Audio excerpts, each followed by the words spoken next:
साथियों, स्वागत है आप सभी का एक बार फिर से मेरे चैनल पर। और सेंट्रल यूनिवर्सिटीज़ के जिस तरीके से पीएचडी के एप्लीकेशन फॉर्म निकल रहे हैं, उसी के क्रम में एक और सेंट्रल यूनिवर्सिटी जो कि आपकी पंजाब यूनिवर्सिटी है, वहाँ का भी एप्लीकेशन फॉर्म आउट हो गया है।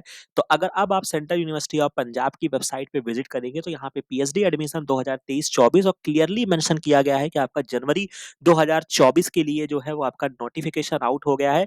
एडवर्टाइजमेंट यहाँ पे दिया गया है, बाकी जो एप्लीकेशन की जो लिंक है वो आपका समर्थ पोर्टल के माध्यम से होगा। तो नॉर्मल आपको यहाँ पे न्यू रजिस्ट्रेशन पे जाना होगा और इस तरीके से आप यहाँ पे रजिस्ट्रेशन कर सकते हैं। बाकी एडवर्टाइजमेंट यहाँ पे दिया गया है, तो आप एडवर्टाइजमेंट पे क्लिक करेंगे तो इस तरीके से आपको ये एडवर्टाइजमेंट दिख जाएगा, जो कि आपका 21 दिसंबर से जो है वो आपका एप्लीकेशन ओपन हुआ है। और लास्ट डेट जो है बेटा वो आपकी कितनी है, 8 जनवरी तक आपको ये फॉर्म को फिल करना है। तो ये आपका बहुत ही इंपॉर्टेंट अपडेट है। बाकी यहाँ पे आपको एडमिशन प्रॉस्पेक्टस मिल जाएगा, जहाँ पे आप सारी डिटेल चीज़ों को समझ सकते हैं। और इवन किस तरीके से यहाँ पे एडमिशन होने वाला है, उन चीज़ों को बहुत ही क्लियरली इन्होंने मेंशन किया है। तो उस बात को भी बहुत अच्छे से समझ लेते हैं। और यहाँ पे अगर आप इसको देखना चाहें, तो ये आप देख सकते हैं जो कि आपका पीएचडी एडमिशन का नोटिफिकेशन है। फॉर्म भरने से पहले आप सारी चीज़ों को बहुत अच्छे से भर लीजिएगा।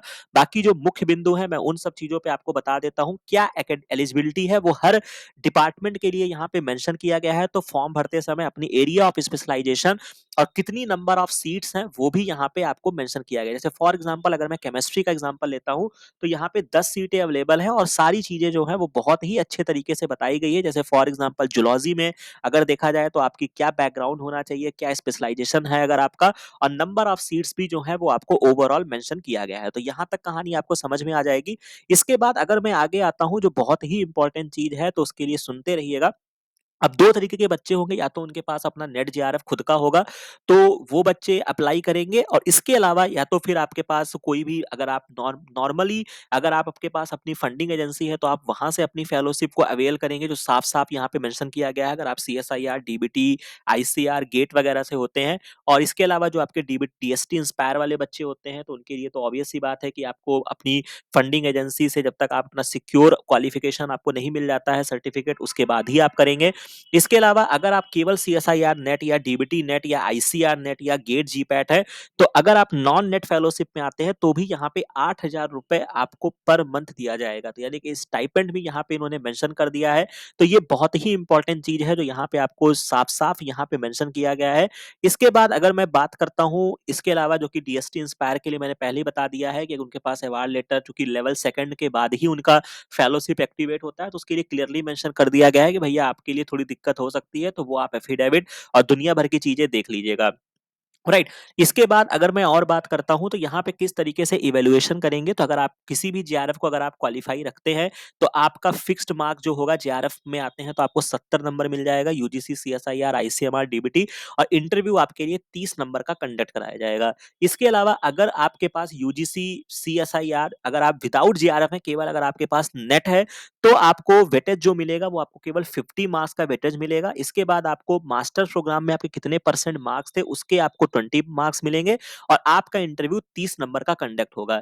इसके अलावा अगर कोई भी स्टूडेंट जो दूसरी कैटेगरी है, कि जो अदर स्टूडेंट्स है जो इस कैटेगरी में नहीं लाई करते हैं, मतलब जिनके पास अपना जेआरएफ भी नहीं है और नेट भी नहीं है, तो उनके लिए यूनिवर्सिटी इंट्रेंस टेस्ट कराया जाएगा, जिसमें आपके 70% का वेटेज होगा, 70 नंबर का होगा। और 30 नंबर का क्या होगा बेटा, आपका इंटरव्यू होगा। तो आपको समझ में आ गई बात कि कितना इंपॉर्टेंट है। इवन आप जो आईसीआर, आईसीएआर, नेट वगैरह देते हैं, वो भी आपके लिए बहुत मैटर करता है। तो वो चीजें आप यहाँ पे समझ सकते हैं। इसके बाद गाइडलाइंस इन्होंने साफ साफ मेंशन किया है, तो फॉर्म भरते समय उसको देख लीजिएगा। एप्लीकेशन के बारे में अगर मैं बताता हूँ, तो 20 तारीख से आपका स्टार्ट हुआ है, 21 तारीख से आपका पोर्टल स्टार्ट हुआ है, 8 जनवरी इसकी लास्ट डेट है। इंट्रेंस टेस्ट के लिए भी जो है ये आपका 24 जनवरी को जो है ये आपका इंट्रेंस टेस्ट कराया जाएगा। इंटरव्यू जो होगी वो 25 जनवरी से स्टार्ट हो जाएगा। बाकी रिजल्ट वगैरह जो भी चीजें होंगी वो भी आपको समय से बता दिया जाएगा। एप्लीकेशन फीस अगर मैं बात करता हूँ, तो जनरल ओबीसी के लिए 1000 रुपीज है, और रिमेनिंग कैटेगरी के लिए उसके अकॉर्डिंग फीस जो है वो आपकी डिसाइड है। बाकी जो है वो आपका किस तरीके से यहाँ पे कार्य होने हैं, वो सारी चीजें मेंशन है। तो ऑब्वियस सी बात है, फॉर्म को भरने से पहले एक बार सारी चीजों को और अच्छे से देख समझ लीजिएगा। बाकी मोटी मोटी जो बातें थी वो मैंने आपके साथ साझा कर दिया है। अगर आपको कोई भी तरीके की समस्या आती है, कोई आपको डाउट होता है, तो हमारे टेलीग्राम चैनल को जरूर ज्वाइन कर लीजिएगा। ठीक है, वहां पे आप अपनी बातें हमसे रख सकते हैं, अपनी बातें बताइएगा, कमेंट सेक्शन में बताइएगा। बाकी इस चैनल को लाइक, शेयर और सब्सक्राइब जरूर कर लीजिएगा, ताकि इस तरीके की सारी इन्फॉर्मेशन आपको मिल जाए। और आप अपनी बायोलॉजी में भी अगर आपको इंट्रेंस देना है, अगर आपको फर्दर सीएसआईआर की तैयारी करना है तो आप हमारे साथ लाइफ साइंस में आके कर सकते हैं। तो ये इंपॉर्टेंट अपडेट थी जो हमने आपके साथ साझा किया। आशा है कि ये वीडियो, ये इन्फॉर्मेशन, ये सारी चीज़ें आपको अच्छी लगी होंगी। बाकी मिलते हैं नेक्स्ट वीडियो में नेक्स्ट इन्फॉर्मेशन के साथ। Thank you very